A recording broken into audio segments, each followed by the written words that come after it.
Hey. Okay, now I can Haha. see me, but I can't see. So, There you are. there you are. There you are.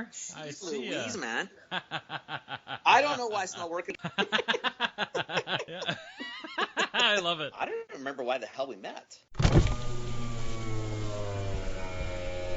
Welcome to This Commerce Life. This is a podcast aimed at small, medium entrepreneurs focused on commerce. I'm Phil, your host, and Kenny, your co-host, will join us as well. And we're going to talk to you about the world of retail and commerce and how things are changing in the world. You can talk about anything. You can talk about your moving from Hubba and why you're doing it. Yeah. Like, there's nothing wrong with even that, what we little talked about at the beginning there. I think it's interesting to see what you're going to do. Yeah. Right? Yeah. I do think. I mean, there's enough happening. Yeah. No, there's like a ton of things going on, but I do think I don't know. Yeah, I mean, I've been kind of explaining. I just love. I think the move from Hubba is just like it's the ability to keep doing like things that you and I are doing, right? That we really love, right? Which is like. I think that's sort of what it's funny. This week I've had person a little older than me, so mid 50s. I had a coffee this morning. He had just been let go after 25 years. Yeah. So, and I remember what it felt like when I left. I wasn't let go. I left, but I that feeling of emptiness, and you're kind of scared. So he's in that boat. I know another friend who just got let go. Yeah. After 15 years, so I'm having coffee with him next week. Yeah. So it's been a counseling week. Yeah. Of things like that, right? So because it's hard. I'm weird that way, right? Because I get excited when things end. So I've like all week it's not all week. I mean, it's only Wednesday, right? But so like Monday night, kind of reactions started coming in, and I got a lot of like, dude, I'm so sorry. Like, oh, that really sucks. And my answer to every single one of them was, look, I'm actually kind of excited. Right? Like, I've been there 4 years. We've done it, like, we've worked super hard. All we've done is sweat and grind it out. But now, like, I get to do something new. Like, I don't know what the hell that is. Like, and when I think about that too long, I get a little, sweaty. I get a little freaked out. But other than that, it's like, this is pretty cool, man. I get to do something new. So how old are you, Phil? I'm 45. 45. How many jobs you had? Careers, we'll call it. So since post-secondary. Oh, no, really. Two.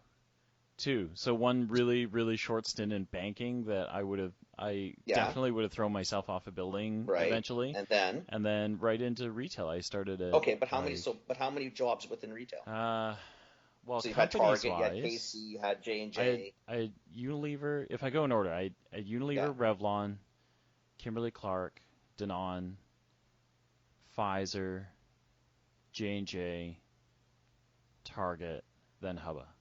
So 9. So 8, 9 companies. 9. Yeah. But in there. Okay, so 9 companies. You're 45. Yeah. Right. Yeah. Okay, so the guys I'm talking to. Yeah. In the 25-year period. So you started when you were 20-ish. Yeah, 20-ish. Less. Yeah. No, 20-ish. Okay, so 25. Yeah. So 25 years, 9 jobs. Yeah. Well, these guys are 25 years, 1. Yeah. Right. Yeah. You're used to quitting. Yeah. Don't take that in a negative way. You are used to the change coming. You're a loser, man. You just quit all the time. I can't keep a job. Okay? That's right. That's why people feel bad for you, because you're a loser, man. 9 jobs? What kind of loser are you?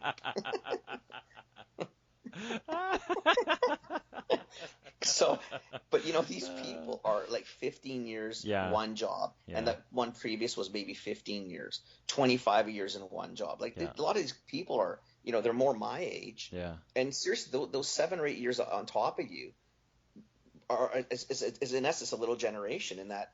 Yeah. I mean, most of the guys my age have not had probably more than 2 jobs. Yeah. Yeah. Like the ones in 3, 4, and 5 are like just like mavericks. Like, holy shit, man, you're out of control.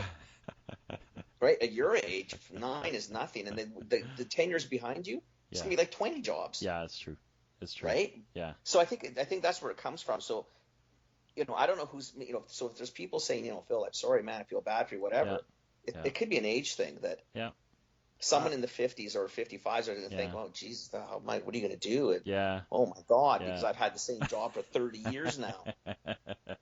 So I'm laughing because Kenny's waving his hands around, and precisely everyone who reached out to me that was older than me did exactly that. See, but now you know why. Yeah.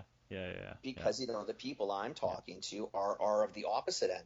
Literally 1-2 jobs in the last 25, 30 years. It's scary. Yeah. Right. And, now from my side, I'm the one that precipitated my change. Yeah. It wasn't forced upon me. So it's a little different. Yeah. But, that took a long time but your job is determined to quit, right? It was hard. Yeah. It's a long time. 26 years with a company is a long time. Yeah. You're scared shitless. I mean, what else do I know? Yeah. Nothing. Yeah. Well, no, a lot. You just but while you're there, you think of it all in context of the company you're at, right? Like exactly. That's probably one of the big things for all these guys is like, look, you actually. It's funny. I did this with a girl at Hubba. Because she was feeling very insecure about her job, right? And she was just like, I don't know, like there's so many smart people here. And I said, you know what, let's just do a skills map. So let's go through and figure out what skills you have just based on the jobs that you've had. And then when I was done with her, we had like 2 pages of skills.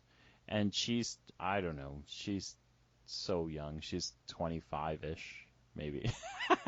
You know what I mean? Okay, yeah. And I said to her, like, do you see what you have? Like, do you see, like, you've already got like 2 pages of like soft skills, hard skills, professional skills, like you've got stuff going on here, right? Like it doesn't make anything, but it should make you feel like at least you've got some talent to be able to go out and do things, right? Yeah. So, yeah. It just gets tougher though once you clip 50, because the other worries, what you're thinking is, one, because of where I'm in life, I'm expensive. Yeah. So nobody's going to be looking at me or looking for me. So you start freaking out. What am I going to do? What about this, right? Yeah. And even my conversations with these guys will always be the same. You got to just trust yourself. You'd be surprised at how much you actually know. Yeah. You're going to be surprised at how many people you know. Yeah.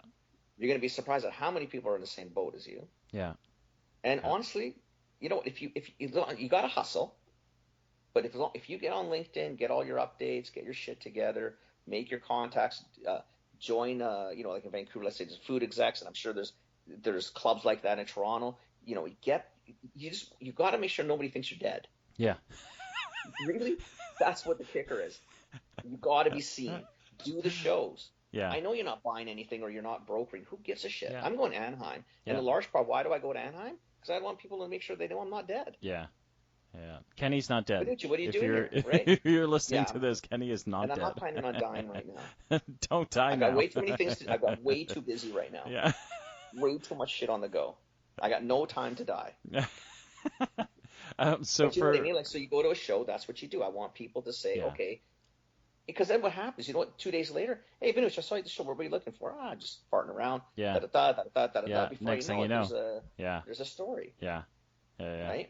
Yeah. But, when you're 55, 57, 58, and this is the first time you've had to do this potentially in 25, 30 years, that's scary. It's definitely scary. Like, I was scared enough, and I made my decision. Nobody made it for me. Yeah. And I still freaked out. I remember those first 6-9 months were tough. Yeah.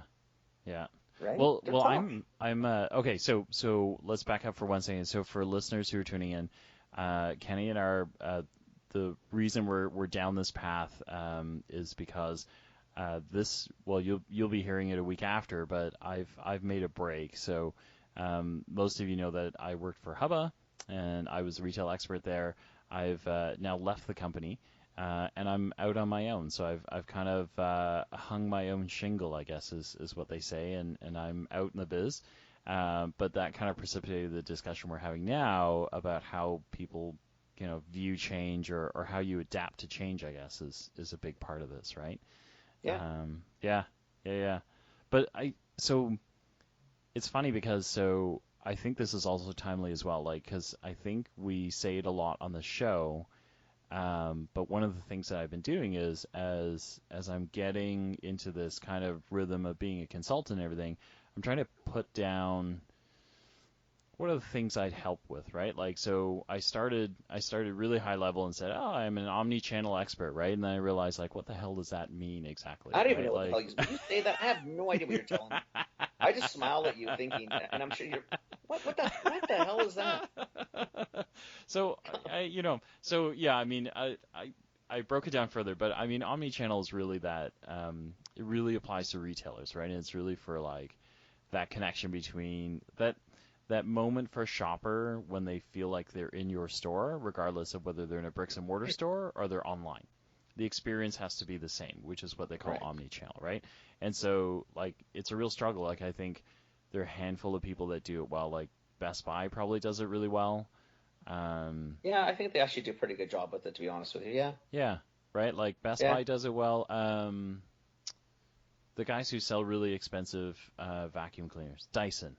Dyson does also very well. Yeah, they're kind of like the Apple of the rest of the. Yeah, they're like the Apple of the rest of the world, right? So. Yeah. But Apple does it well. Apple does it well, right? Beyond that, it's kind of, it's tough, I guess right? Lululemon sort of did it well. Yeah. Right?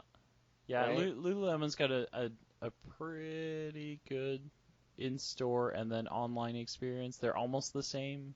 I think they're pretty close. It's not identical, but I mean, really, the only ones, like you said, Apple, Dyson. Yeah. If anything, I mean, maybe even Apple and Dyson is actually better online than in-store. Yeah. Do you know what I mean? Like, they've really mastered it. Like, they're really good. Yeah. Yeah, I think so. There's really not a lot that. Yeah, that's a tough gig because a lot of stores really look like shit, and you don't want to replicate that online. So you better hope your online presence is nicer. Yeah.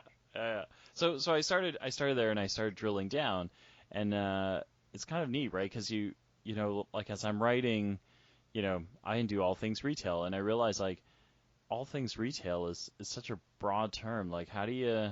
What does that mean?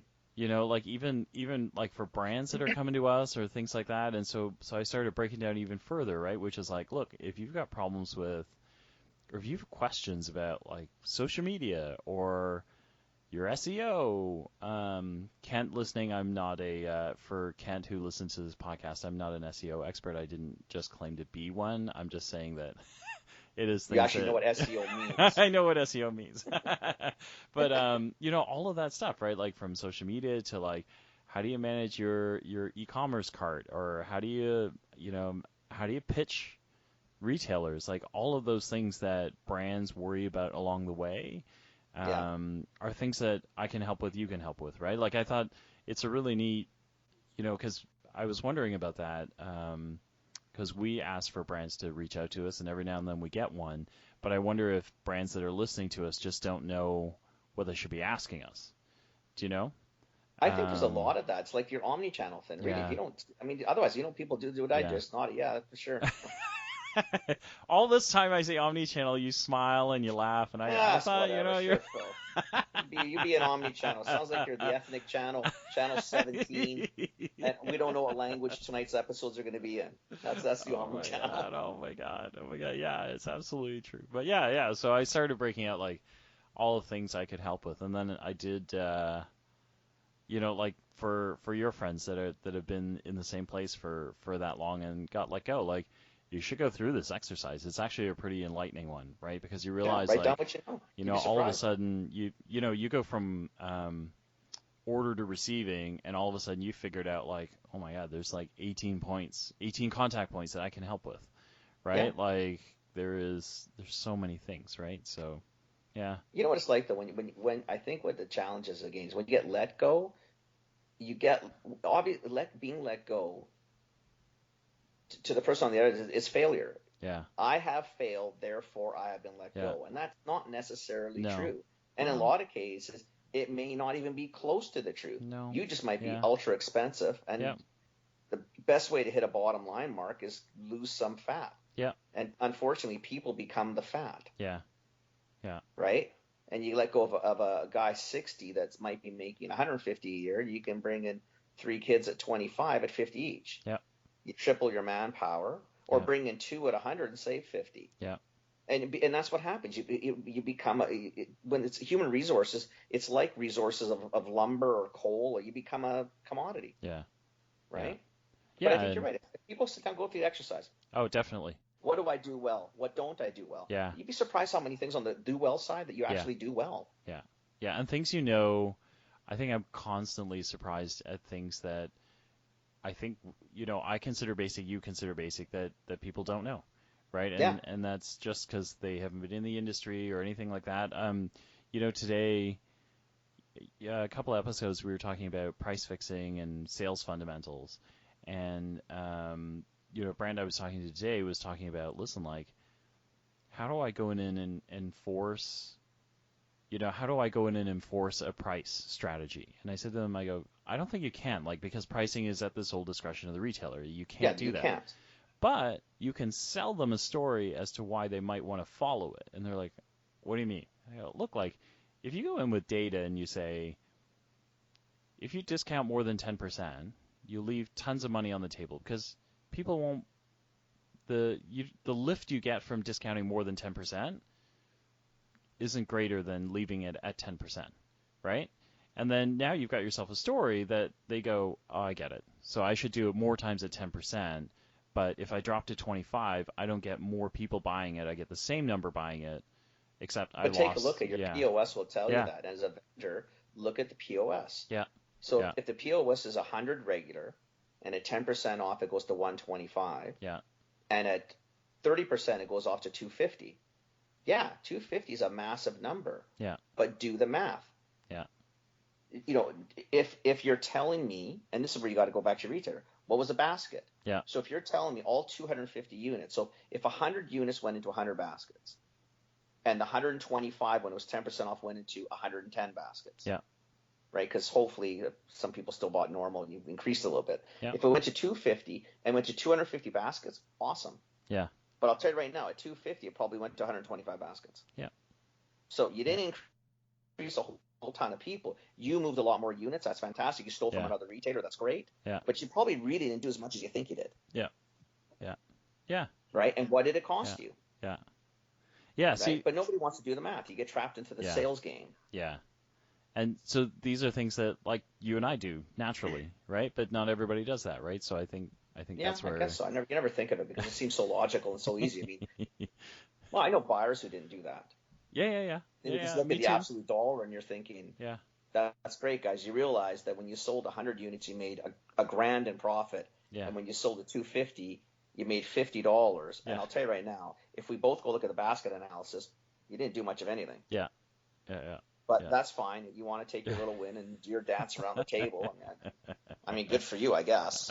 I did that. So. I've had examples like that where I got super excited, and then I'd sit down and think, well, I don't know, maybe that wasn't as smart as I'm feeling it was. But wait, you could. I mean, I've done that like when I've over-ordered product, right? Like, that moment, like the moments I'm like, fuck, I ordered way too much of this product, right? And then you're like, but then it's like this, you kind of like dance, but you grit your teeth at the same time because you know that if you didn't make that bonehead move, you didn't have to move shit like that. But exactly. It happens, and right? Then sometimes you move it, and maybe it was actually, maybe it turns out to be an okay story. But I think the challenge of what most people do, buyers and the vendor side, that nobody does the analysis. Just take a quick look at it. Yeah. Like sit down and just it's 20 minutes running a quick spreadsheet. There's nothing to do. Yeah. And just take a look. I mean, what did it really pay off? Did it give me what I wanted it to give me? Yeah. Yeah. Right? And if the answer is yes, then good. And I think so. I think these are the things that if you're listening to this show, you're kind of living through my moments of building my own consulting, kind of skills map. But I think these are the things that, like, Kenny and I get. I mean, you just heard it, right? We both got, like, seriously passionate about a theoretical discount. Yeah, exactly. Nothing happened here, guys. And I got excited about the 250 units we sold. Yeah, and so I think you think about those things. Is if you're listening to this show, like, that's part of this. Is we're both super passionate about helping with these things. If you aren't bothered and you don't want to look at POS, Kenny and I will probably easily indulge you and geek out for 20 minutes and figure out what you're selling and what you're not. That's not a problem. Yeah. That's fun to do, but that's stuff you need to look at, right? Yeah. And it's no different even, if you're if you're listening, you're on the vendor side, it's the discounts you're giving to the retailer too. Yeah. It's the same argument. You give a 50-cent reduction on your cost. Doubling your business might not be the number you need. It might be a quad. Yeah. I don't know your cost structure. I don't know what you're doing, but you got to be careful. Like, you might get super excited, But when you sit down and crank the numbers, you might have made less than just selling what you normally would have.